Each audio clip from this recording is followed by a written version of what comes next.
All right, we're live. Welcome to the Awesome Dynamics Show. This is our webinar where we help folks with their online presence. And I'm Paul DeWarian, owner of Awesome Dynamic, owner and president. With me, I have Terry and Blake. You guys want to introduce each other? Terry, why don't you start? Sure, Terry Levin. I am the Director of Sales for Awesome Dynamic. All right, and Blake? Hey folks, this is Blake Tintori here. I help with SEO and Amazon consulting. I'm happy to be here.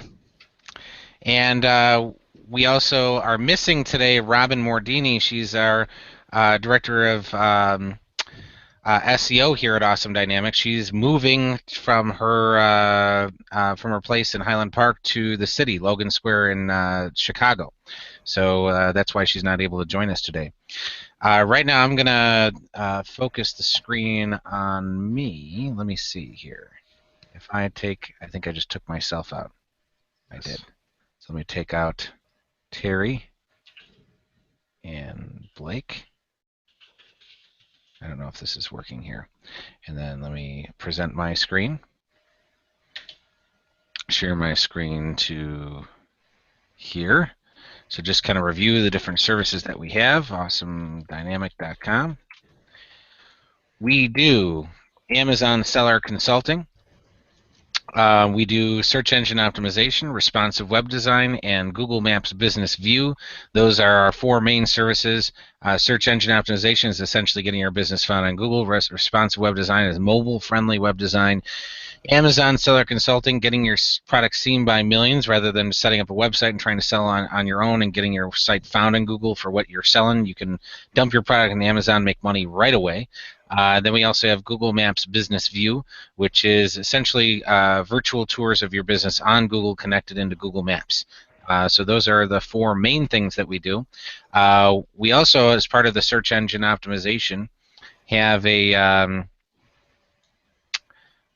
new program called the Awesome Dynamic Academy, which is coming soon. We actually made some great strides yesterday on the Awesome Dynamic Academy. This is a do-it-yourself search engine optimization course that we're offering. It is $49 a month, and if you click on this link here, we're going to get a nice pretty button in there pretty soon. But go to the Awesome Dynamic Academy. Essentially, it's a whole bunch of different lessons. I'll click on lessons here. And you can see how many lessons there are as I scroll down here.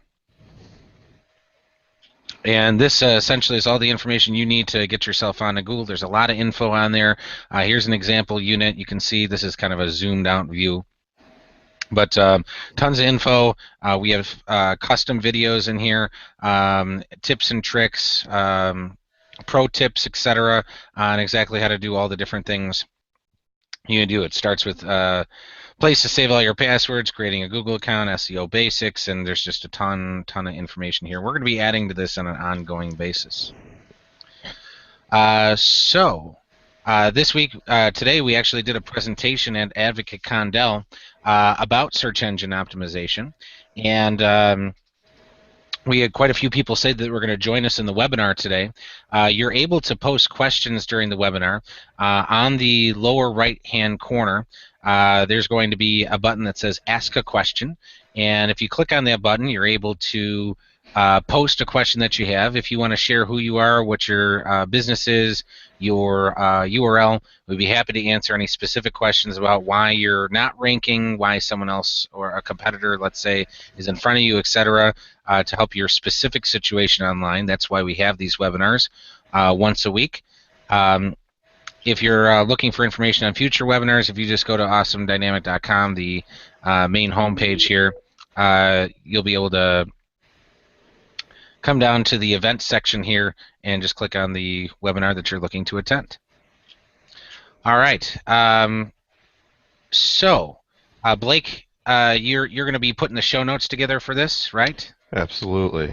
Okay. And I should also mention the webinars. If you want to look at any of the past webinars, if you do go to awesomedynamicacademy.com/webinars, all the past webinars that we have are posted here as videos on YouTube.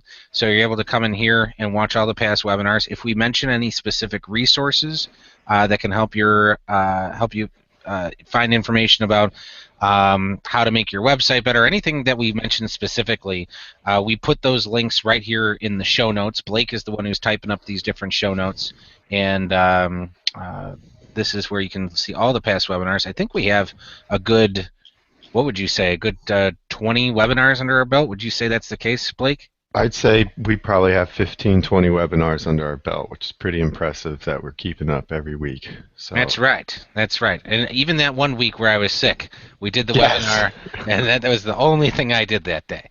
So, please join us at this webinar. We love helping folks with their specific situations. And if we don't have any specific questions coming in, we have tons of topics that we can cover. So, Terry, we have this one person that you've been talking to recently about a Wicks website, and I thought that might be a good thing to just chat about in general. Yes. And just taking a look at, let me see, Wicks. I know of a person locally that has a Wix website, and just so everyone in the audience knows, we typically use WordPress for our websites, and I wanted to show everyone what the market share was for website content management system, so CMS. And again, just want to reiterate to those of you that are listening out in the audience that if you do click the Q&A button on the left of your screen, in the lower right, you'll have a little green button. You can ask a question. You don't get that unless you're logged in with your Google account. But if you're logged in with your Google account, you can ask us questions, and we'd love to answer those for you.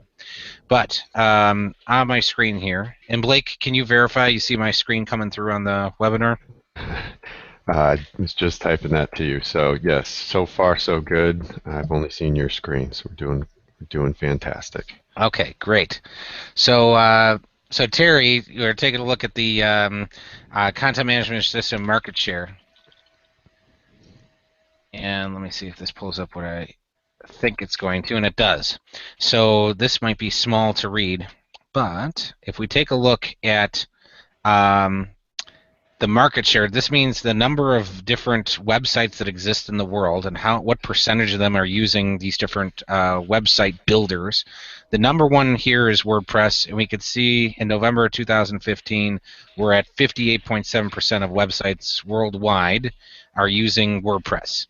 So Wix, which is the one you're talking about here, is down here on the list. 0.4% of websites worldwide are using Wix. Okay. So you can see, I think maybe during the football games and stuff, I've seen, what is it? I've seen one of these other ones advertising Squarespace. I think I've seen on TV. They're 0.8%. I actually worked with a lot of these different platforms. Joomla I used to make websites in. Drupal I've made websites in. Magneto I've made websites in. Blogger is essentially Google's product for making blog websites. Let's see here. I've used FrontPage and Dreamweaver. I've used PrestaShop. I've used Shopify, vBulletin, Squarespace, Space, .NET Nuke, PHP Wix. I've used OS Commerce, Weebly. I have not used. They're becoming a little bit more popular. But these are all different ways to make a website, essentially.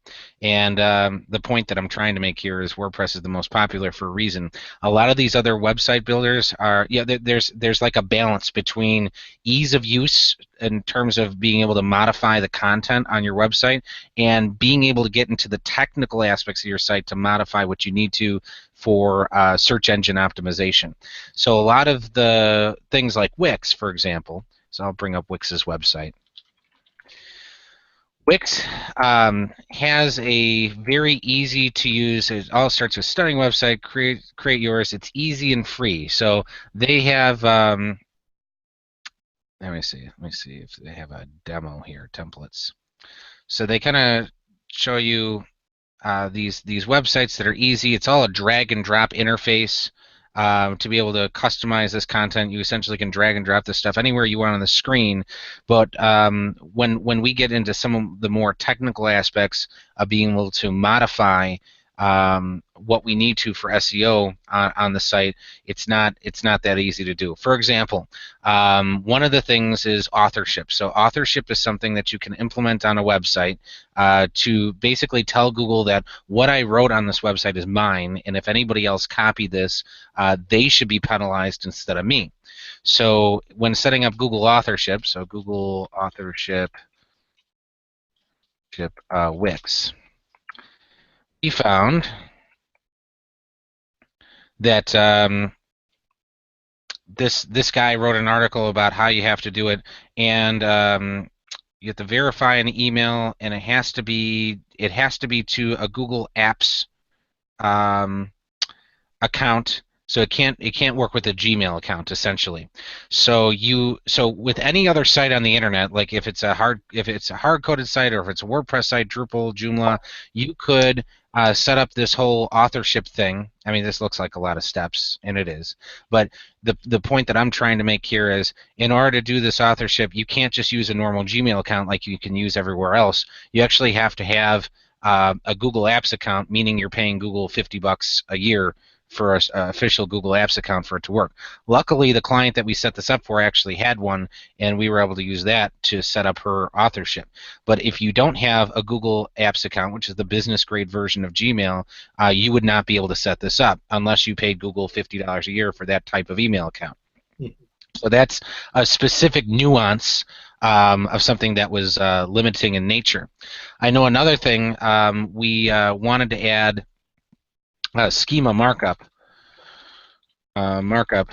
to Wix, and schema markup in general is something that allows you to boost your SEO by giving the search engines specific information about particular things on your website. Those things could be your name, address, and phone number. Those things could be testimonials from your clients. You can actually get normal search results to display little stars next to your search results. Let me show you an example. Adrenal fatigue. I have a client that ranks well for, he's on page 1. He's going to be so happy. He's been struggling on page 2, position 18 and 19 for about 2 months. And he's done everything I know about SEO. He spent hundreds of hours fixing everything up. He's now on page 1 as a result of all the stuff we've been teaching him how to do. But see how this has golden stars here? Mm-hmm. That happens because of schema markup. So essentially, on his page, there's a testimonial somewhere on this page. I think he put them at the bottom, if I'm correct. This page is quite long. It's huge, yeah. Yeah. So here's this testimonial, 5 stars. And if I look at the code behind this thing, let's see. It says item prop review body, item prop publisher, item prop author. And if you take a look at the content here of the review itself, I click. Let me see here. I think expand this. This little piece of code that's in the background surrounds this, and essentially this, if it's set up in the correct way, will generate those 5 little stars that are showing up in the search results. Google actually has a tool that lets you check this. So if I go to rich snippets testing tool, and I'm going to circle back and why this matters for Wix. Structured data testing tool. So if I come in here and I throw the Dr. Lamb article into the tool here, Google will show me that it is recognizing these specific aspects. So see how it says review 1, and it says it's recognizing the review name, the review body, item reviewed being drlamb.com, the rating number is 5, the author, and the publisher. So all that's based on that code that's put in here. All that code can be found on a site like schema.org, but the end result of all that I just showed you is when someone's searching for some result, and that will end up with this little 5-star thing. This is a big deal. So it looked like it was complicated. I kind of went through it quickly, but the point is, if his result has those little stars on it and these other ones don't, his is going to have a higher click-through ratio, meaning people are more likely to click on that result because the eye snaps to it, right? Because none of these other results have it. So that's one thing I remember reading on searchengineland.com, which is a great place to get current information on SEO. I remember on Search Engine Land, it's becoming one of the biggest ranking factors, having schema on your website, and it's something like less than 30% of websites worldwide are using it. So if this is something you implement on your site, it can be a big deal, and it could really bring in higher rankings and obviously higher click-through ratios to your website.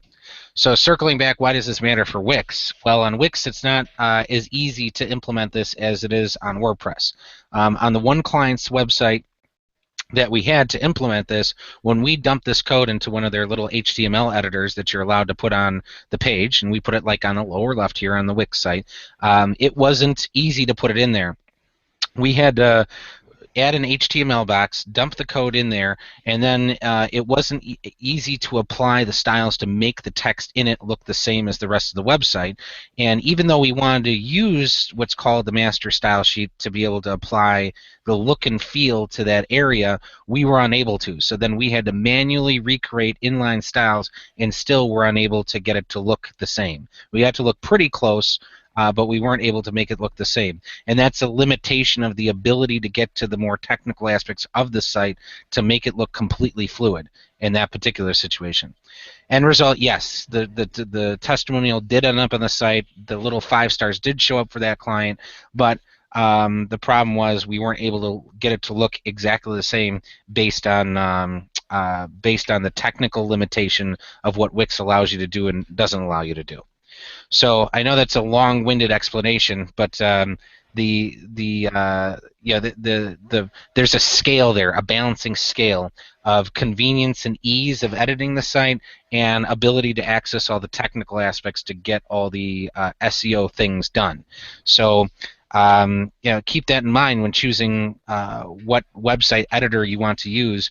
It is possible to get in and do some things, but ultimately, if you don't have complete control over every aspect of your website, you're going to run into limitations on the SEO.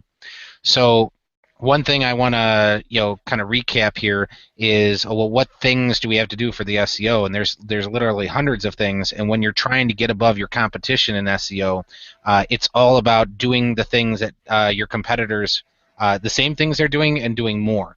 So when we're looking at Dr. Lamb here, he was hovering at 18 and 19. I'm very pleasantly surprised to see that he's finally climbing up, and he's position 1, 2, 3, 4, 5, 6, 7, which is fantastic. We found out that this guy, which is adrenalfatigue.org, Women to Women, and hormone.org, we found that those had really good backlinks from .gov and .edu domains. So the last piece of advice that I gave him last week was find out where they got those links from, contact those .org and .edu organizations, colleges, and government facilities, find out how you can get a backlink from them as well, and then get more of them. So I know that was their top priority last week. I wonder if that's why they moved up so prominently, but they're doing, their website's ridiculous now, ridiculous in a good way. If you go to their blog, they're posting 3 or 4 blogs a week. Almost every single blog has a video. If it doesn't, it's So here's a video on this blog. They're just getting really, all the articles are very highly optimized according to what they should be. So they're really taking SEO extremely seriously, and they've had great gains as a result. Let me just tell you, ranking for adrenal fatigue is a huge upward battle. If we take these 2 words and throw them in double quotes, this is how we find out how hard it is to rank for something. Anything over 12,000 is going to be hard. Okay, this is 684,000. All right. Anything between 12 and 60,000 is reasonably hard. Anything over 60,000 is usually pretty hard to rank for and takes several months to rank for. But they were able to go from page 2 to page 1 for an extremely competitive keyword in a month and a half to 2 months. But like I said, they spent hundreds of hours on doing SEO. So, I guess the thing that I want to go into next is, well, is the keyword that I'm trying to rank for going to be hard to rank for? And it depends on your target audience. Now, I notice we have some viewers on the webinar now, and if you tell me who you are, what your company is, show me your website. If you have if you have a local target audience, it's likely that you don't have this extremely competitive type of situation that you're up against. If I was looking for, let's say, just a pizza, if I was a pizza place, pizza in a town of the size of Libertyville, which is a suburb of Chicago, I put that in double quotes, we could see that my competition's only 3,900, which is extremely easy to rank for. But if I just type in the word pizza, this number essentially means how many times are this. Well, this is only one word, but Google has in their system 688 million results with of pages on the internet that it knows about that have the word pizza on them. But Chicago, we'd see this drops to 322,000, and then if I type in a town like Mundelein, only 1,700. So yeah, if you have a national target audience, you're going to have a harder time ranking for something. If you have a more focused target audience, geographical in nature, it's the competition's much lower. Okay, I've been rambling on for a while. So Terry, Blake, let me know if you have any questions on that or anything that I can answer based on what I've talked about. I didn't have a question, but I wanted to point out about Dr. Lamb and how impressed we are with them as our client. But not only did they take all of our suggestions and our consulting hours and everything we did to heart, they executed, which is, it's not rare for clients, but they were very immersed in what we had to say, what we had to do, and the results are starting to show because of it. It's not a joke. It's serious business out here, and if you take what we have to say seriously, what you showed, on the webinar could be possible with your company as well. Granted, you do have to put in the hours, you do have to put in the work, but we didn't expect this from Dr. Lamb in the beginning, and to see this kind of flourish is very exciting for both them and us, and I just wanted to point that out. Thank you for saying that, Blake. Yeah, he literally had 4 staff members full time delegated to different things I was telling them to do. And I met with them once or twice a week, and they were just 4 people putting in 40 hours a week just getting everything done. We got them really good rankings right away for some lesser competitive key terms, but they kept focusing on that adrenal fatigue. And I told them, it's going to take time to rank for that. But they did for the lesser competition words. They started popping up really highly for some of the different blogs for some terms that could really increase their traffic. So I'm really happy with where they were able to get. But yeah, took some time and effort, and it doesn't have to be hundreds and hundreds of hours for everyone. It just Agreed. depends on your particular situation. What I also wanted to point out is they also sell stuff on Amazon too. So not only did they pick up an SEO package, they are also, in some ways or not, doing Amazon consulting as well. So we are helping with sales, we're helping with their online presence, we're helping with leads, we're helping give out quality information on adrenal fatigue. We're essentially, the entire package. If any people are out there wondering if we're the real deal, we are. So Thank you, Blake. We are the real deal. We do have a question from Elizabeth Hubbard. Thank you for joining us, Elizabeth. She does Funflectors, and just to give you a little promo, Elizabeth, I'll pull up your website. She sells safety reflectors, not only on Amazon, but you can purchase them through her website. She's joined us today. Thank you for joining us, Elizabeth. She asks, I'm logged into Google. Do I see different search results from others sourcing for the same keywords? And she then says, I search for Funflectors for walkers. So I'm going to, or for... There's probably a space in between for and I searched for reflectors for walkers. Okay. Reflectors. Oh, I see. So reflectors for walkers. I see. And she said, she says she sees Glimling high up. So Elizabeth, let me show you what I would do here. So reflectors for walkers. And you'll see that I'm putting this in double quotes here. And this tells me there's only 518 results on the internet that have those 3 words in a row, meaning there's only 518 pages on the internet that Google knows about that have these 3 words in this exact order. And we could see that your Pinterest page comes up, and this is for the exact match. If we want to see what normally gets produced, this is called broad match. This is what I would click here. And we could see Glimling right here. So this is, I think this is another website property of yours.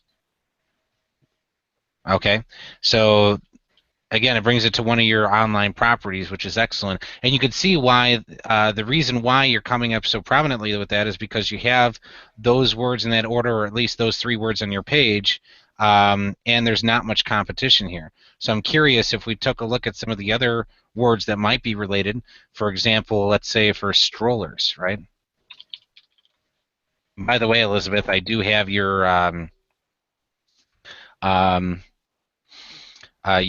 reflector with your business name on my carry-around bag. So this way, if anybody asks me, I will tell them. You can see reflectors for strollers is very low. So this should drive your blogging campaign essentially. So if you want to rank really well for these keywords, if you wrote a blog about each one of these different keywords, that would be ideal. So let me try children. And I'll answer your question in just a second. I saw, Elizabeth, you're asking. I put in without the double quotes and got many more hits.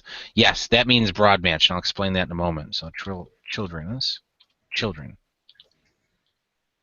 Okay. So reflectors for children, you can see that we have a much higher number here, 74,000, almost 75,000.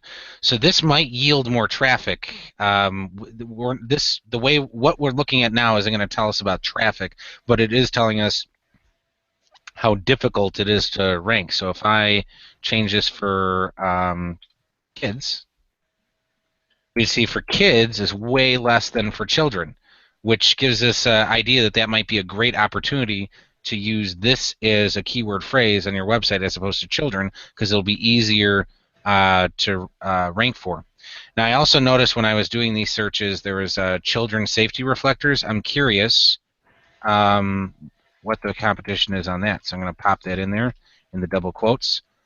Wow, only 2,700 for that. So Google also suggests to you what might be searched more by people. So if I come down here to the bottom, safety reflectors for posts, safety reflectors for fences, clothing, pedestrian safety reflectors. I'm curious how pedestrian safety reflectors might show up in terms of competition. 25. So looks like you have some opportunity to rank really well. So if you're looking for words that are easy to rank for, Elizabeth, and you put those words into double quotes, if you're finding things that are coming out with very low numbers here, that's what you could be optimizing your website for, or at least putting blog articles for on your website, and you could expect to rank reasonably high right away because these numbers are so low. So Elizabeth says, I put in without the double quotes and I get many more hits, and let me explain why. So when I put these words into the double quotes, that's what Google calls an exact match query, meaning you're asking Google how many different pages in your index or database you have these 3 words in exactly this order. So when I put that in double quotes, it's returning 2,590.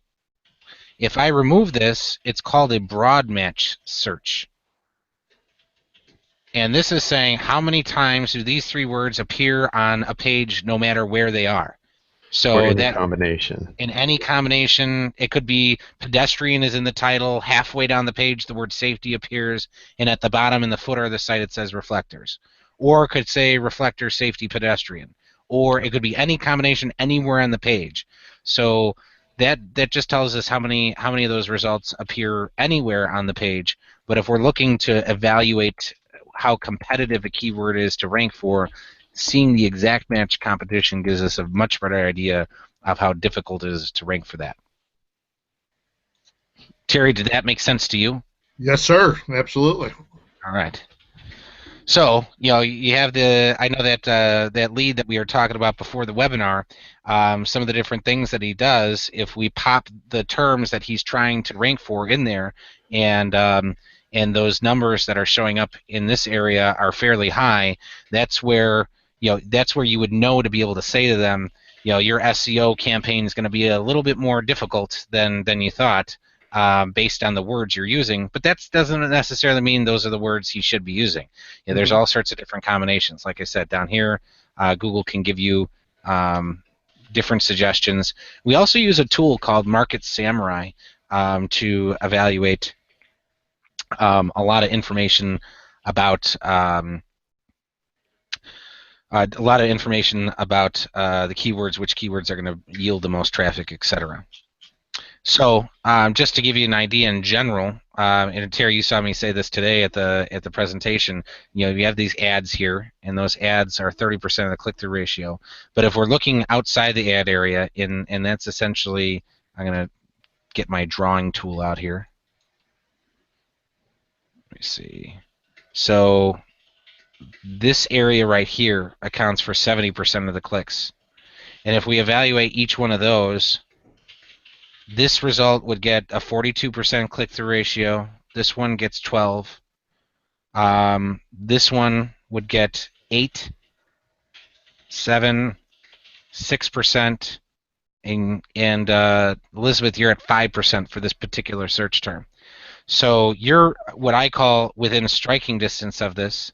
And if you wanted to rank really well for this, you could optimize it looks like your Glimling homepage. You could optimize that for pedestrian safety reflectors, and since the competition is so low on this word, you could reasonably expect to rank higher within a few weeks after optimizing your homepage for this particular key term. But you can't optimize your homepage for every word that's out there. That's why you have to optimize different pages on your website for different words, and that's where blogging comes in most of the time. So thank you for your questions, Elizabeth. I appreciate it. Elizabeth answered yes as well, so I'll drop that out of the question queue. So any comments or questions on that, Terry or Blake? Nope, I just added her website and a little pitch to our webinar show notes. Nice. Oh, good. And that'll actually give Elizabeth, that'll give you a backlink from our one of our websites. So that'll help you as well. You know what, Blake, why don't you make the anchor text for that pedestrian safety reflectors? So this way, instead of her business name, do pedestrian safety reflectors. That'll give her a little juice for that key term as well. Awesome. What was that combination again? Pedestrian safety reflectors. Got it. So because we're going to put a link on our site to yours for those 3 words in that order, and we link that text to your website, that shows Google that your site is about that from an external location, which can help you rank better for it. Elizabeth has another question. She says, how effective are images? Well, there's a couple ways to look at images. Blake, you had a comment? Oh, I apologize. So that was a great question from her because it could be quite long-winded, but I think the short-term answer is yes, especially if they're optimized correctly, and I'll let you go into that. So right here we see that you have a main image here. I love the images that you have because they really illustrate what your product does. Now I know you've struggled with folks on Amazon talking about how well, it's not glowing. Well, it's a reflector. It's not a glower. But you can see that you show some great images of how it's used. You have text explaining what it is. So as I go through some of the different images here, we know what your product is by looking at the images. So when looking at this from a first impressions type perspective, when I come to your website, do I know what your product is and do I know what you do right away within 3 to 5 seconds? And your images really tell that story right away. Because a lot of people aren't going to read this text or this text right away. If you have a nice slideshow with attractive images and they tell a brief story with little phrases, that usually resonates quite well with people, and then they want to dig a little deeper to learn more about what you do. Now, that's how people feel and how people have a first impression and how people perceive what they are, and that's the human side of SEO. Now, the technical piece of SEO is, are any of these images optimized with keywords, or are they just the image names that your cell phone or whatever your camera you had named the images?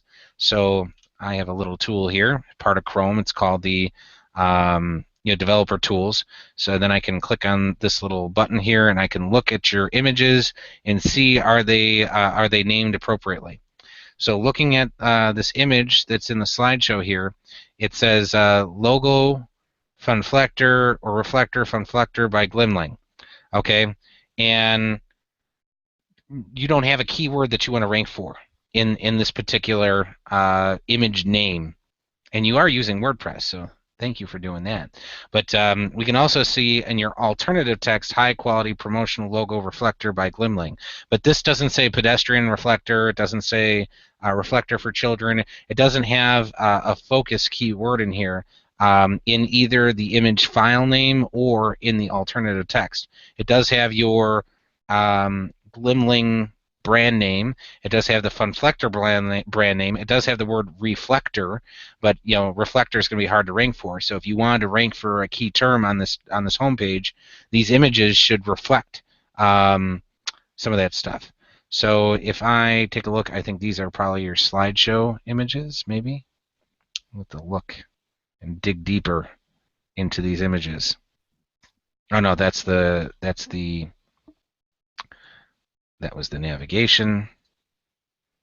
So I'm just taking a look at some of these different elements here. I can also, if you're in Google Chrome, you can right-click on an item and go to Inspect Element, which is right here. It'll open it up right to the section. Okay, so this image that's right here, let me see if I get to the right place here. Okay, and that was, it keeps changing here. Content uploads Funflector Gallery General. Okay, again, and then your alternative text Funflector Gallery General. So that doesn't give you any extra juice for a particular keyword because there's no optimization of the image name or the alternative text for the image. So these are missed opportunities to optimize these images. Let's see about this one down here with the cat. Now this one says first page divider 975 by 160B. And then here's another one, alternative text is first page divider and then the same name. So these could be customized again to have a keyword in it, and that's an opportunity missed 3 times on this page that could have helped you rank better for this keyword.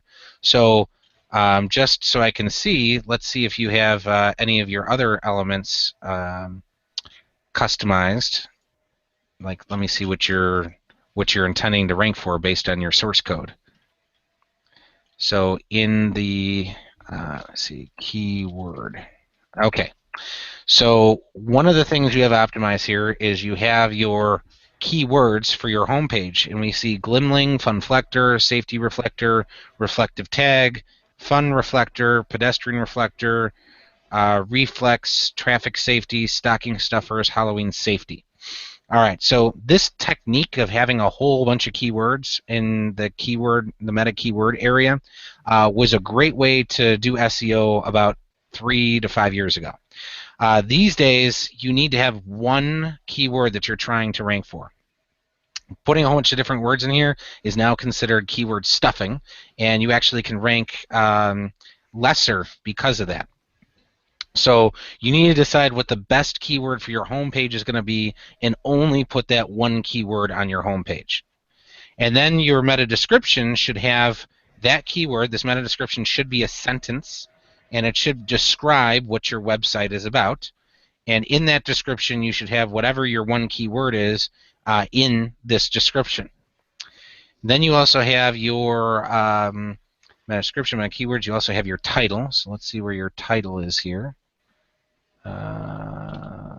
Let's see. Title. It's right up there at the top. But if you search title, you'll see it. Right under your mouse cursor. Oops, sorry. Go all the way back to the top, good sir. Right there. Here it is. Okay, here's your title. This also should contain your keyword, and it does not. Your main keyword for your website.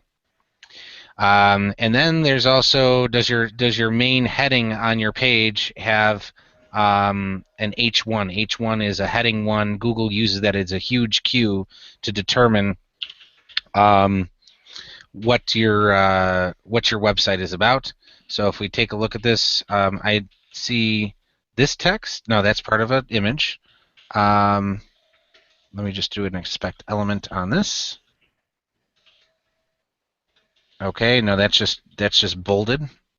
So I don't see an H1 on here, so that's not optimized correctly. I'm going to show you how it is on Dr. Lamb's in a moment, so you can see the consistency and how much it matters. Let me see. Well, why don't I just jump into that? So let me show you Dr. Lamb's adrenal fatigue article and why it's ranking so well. So adrenal, now I can just Google it and then click on his page to get to it. All right, so if we evaluate his page here, it will look at those images, Elizabeth. So if I inspect the element of this lady, see how the image name says adrenal fatigue and stress? Adrenal fatigue is in there. If we look at the alternative text, it says adrenal fatigue can affect your stress level. Again, adrenal fatigue in that order is right there. If I take a look at this main heading, this is the H1, and I take a look at that in the source code. Well, we don't even need to look at the source code because we can see it says adrenal fatigue in there. But if we go to the top to the, I'm going to look at the full source code here, view source code. The keyword for this page is only one word, and that one word is adrenal fatigue. The description of this page says Dr. Lamb explains adrenal fatigue symptoms, blah, blah, blah. So we can see adrenal fatigue is there. If we look at the title, the facts and stages of adrenal fatigue, so we can see that it's in that order. It's in the title right there. If I just go on the back end of this particular page and I search, just do a Control F and search for adrenal fatigue, see how it says that I have 422 instances of the word? Okay, that's on purpose. And we can see that, we can see all these little elements of adrenal fatigue showing up on this page. This is a huge signal to Google. It's done in the right ways.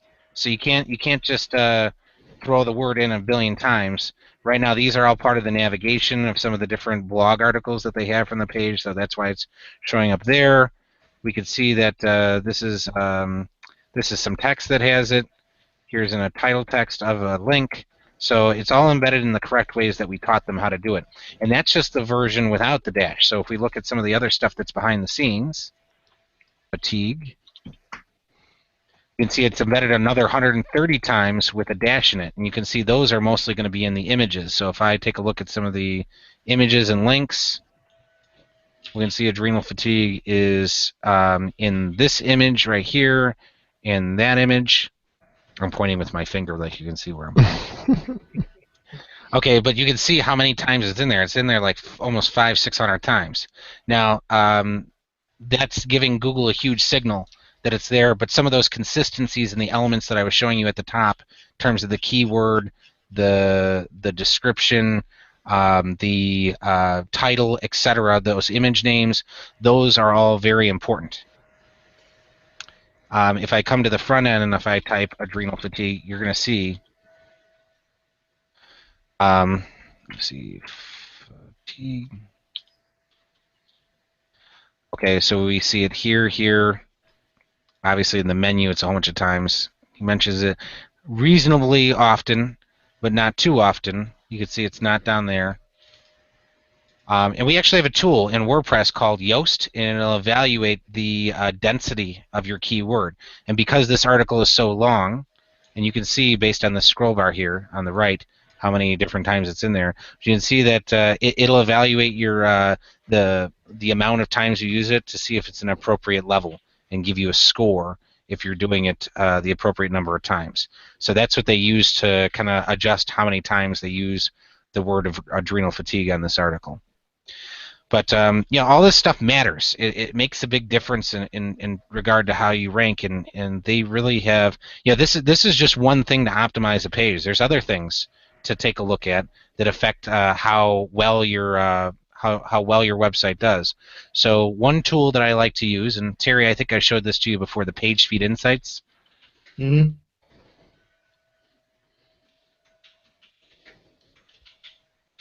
If I go to PageSpeed Insights here, and I punch in drlam.com just to get a general idea, is this site doing well or not well on their scale of rating all of the different things you could be doing.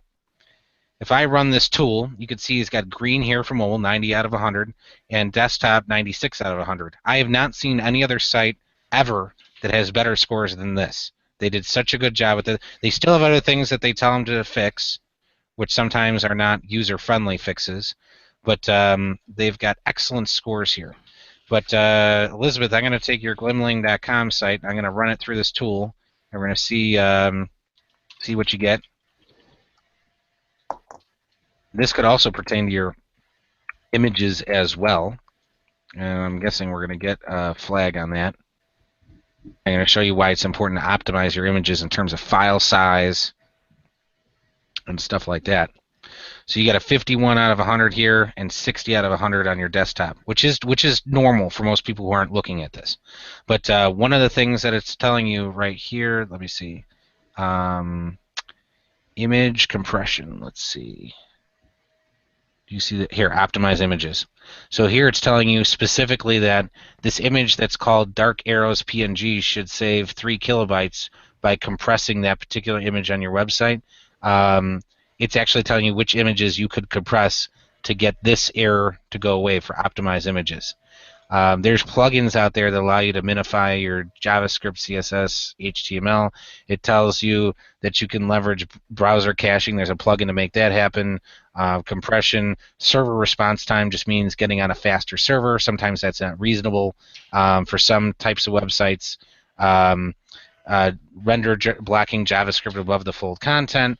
But you did get 100 and 100 out of your user experience. But you can see it gives you a grade here. This is just one way to evaluate whether your site is doing well or not in the eyes of Google. It's not the end-all, be-all, but this is something, if your site in general doesn't have decent scores here, you might struggle with ranking better. So getting good scores here is important. So looking at here's the optimized images for the desktop, it even tells you more. So your Google Plus icon that you have in your site here, see it says googleplus.png, is not optimized. It could be optimized better. Your Twitter icon, Pinterest, YouTube, Facebook, and those same dark arrows. So those could be optimized. If you did it, you'd get this error to go away and you get a few more points. So that's an easy thing to fix.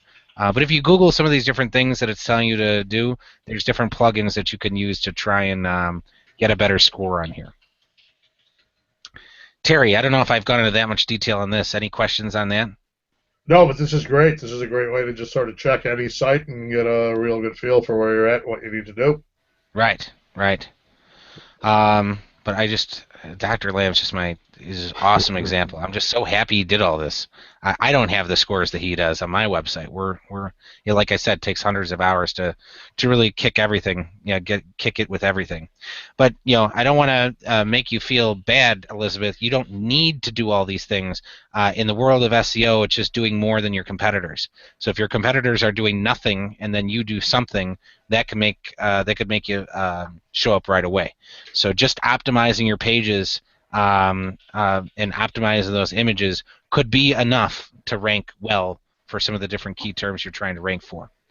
Let's see. Elizabeth asks, what are some good WordPress plugins to optimize? Well, that's a great question, Elizabeth. Let me show you. So if we go to wordpress.org/plugins, Blake, I'm sure, will put some show notes in here.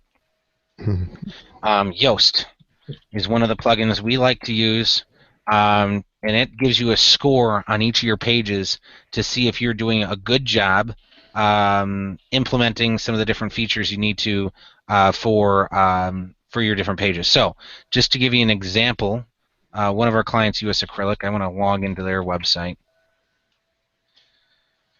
And I will show you, they're working on optimizing all their pages, all their product pages that they have.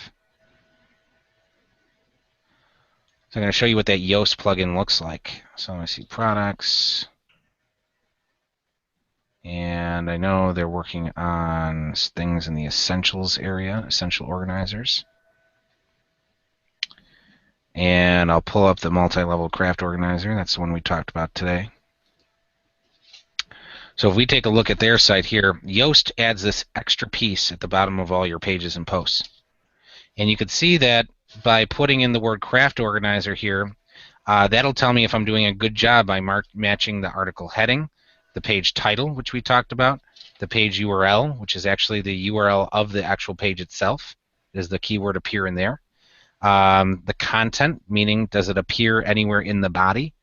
And then the meta description, is it appearing in the description? So if I change their meta description here and put organizers with an S, you'll see that this all of a sudden popped to no. And that's telling me that no, I am not matching 100%. But if I change that back, it matches to yes. And I am matching 100%. So this kind of gives you a good guideline of whether or not you're doing a good job. It also has this extra piece here, and that's why I was talking about the keyword density. So you can see here it says, in general, Google wants you to have at least 300 words per page, minimum. Usually we recommend 600. But this is actually saying you have 135 words on the body copy. You're below the 300-word minimum. So you're not going to get a green score on this, according to Yoast, until you hit at least 300 words. This one's not relevant to them because this is part of their shopping cart, but here's the keyword density that I was talking about. It says your density is 0.75, which is a bit low. The keyword was found one time. So if they added the keyword in here another time and I hit update, it would adjust the percentage. I think the percentage is around 3%, if I'm not mistaken. It says there's no H2s in the body copy, so it gives you some specific recommendations of things that you can fix. So this would be a great plugin to start with, Elizabeth. You can hop in, put this in your website. You can hop in and begin customizing your pages based on the recommendations it's giving you right here. So this is a great one to start with. I hope that answered your question. I'm going to cycle through her other answers there. Okay. Let me see. Anything else that we use? There's a Google Analytics plugin for it by Yoast. So if you were back in that Yoast page, they have a Analytics plugin. I'm not sure exactly where that is. What's another one we use? Just thinking here. What about the broken link checker? Is that not too... Yeah, I don't have it installed on this site yet. We haven't gotten to that part in their program yet. But here's a site you can run. So we're going to find your Glimling site right here. Let's see. I'm going to run it through siteliner.com. So Google will penalize you if you have broken links on your website, whether that's internal links or linking to somewhere else on the internet. And if you have any broken links, that's not good. So siteliner.com allows you to evaluate your site for duplicate content, broken links, and several other things here. But there is a plugin called the Broken Link Checker, and I'm going to see if I can pull that up real quick, that we use. Broken Link Checker. I believe it is this one. We'll check your post, comments, and other broken links and missing images and notify you if they are found. So this plugin will actually email you if any of your links are broken. So if you're blogging regularly and you're adding in external links to your blog, which is important to do, eventually you'll have so many blog posts that you have no idea if any of the stuff that you link to out of the internet may have changed and have broken your links. So this broken link checker will actually look at all the links that are in your website and then email you if any of those break. Let's see. You actually have 26 broken links, Elizabeth. And on this particular tool, it tells you if we click on to, let's say, the About Us page on this tool, one general area, it says that your products button is a broken link. So if I click on it, See how it's going to a forbidden page? So this is not good. So the fact that I can click on it and it goes up to something that says you have no permission from the server, you need to fix this. So this can't happen. So that's one thing that this tool is identifying. Let's see. I'm guessing that most of these are probably going to be the same thing.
I think Paul is temporarily cutting out. His internet might be I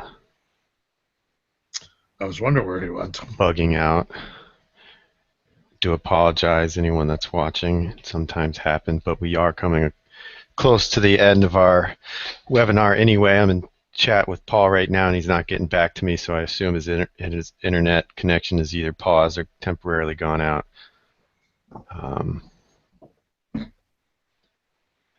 He is talking to me saying he can hear me and still talking, but we cannot hear you, Paul, and your screen is frozen. So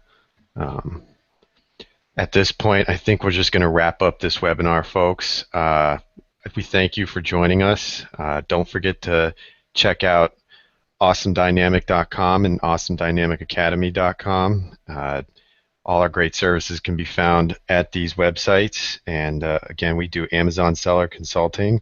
We do search engine optimization. We do responsive web design.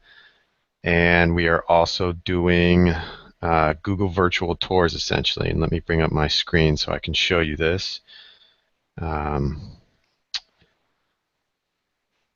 Give me a second. So here on awesomedynamic.com, we have search engine optimization, we have responsive web design, Amazon seller consulting, and Google Maps view.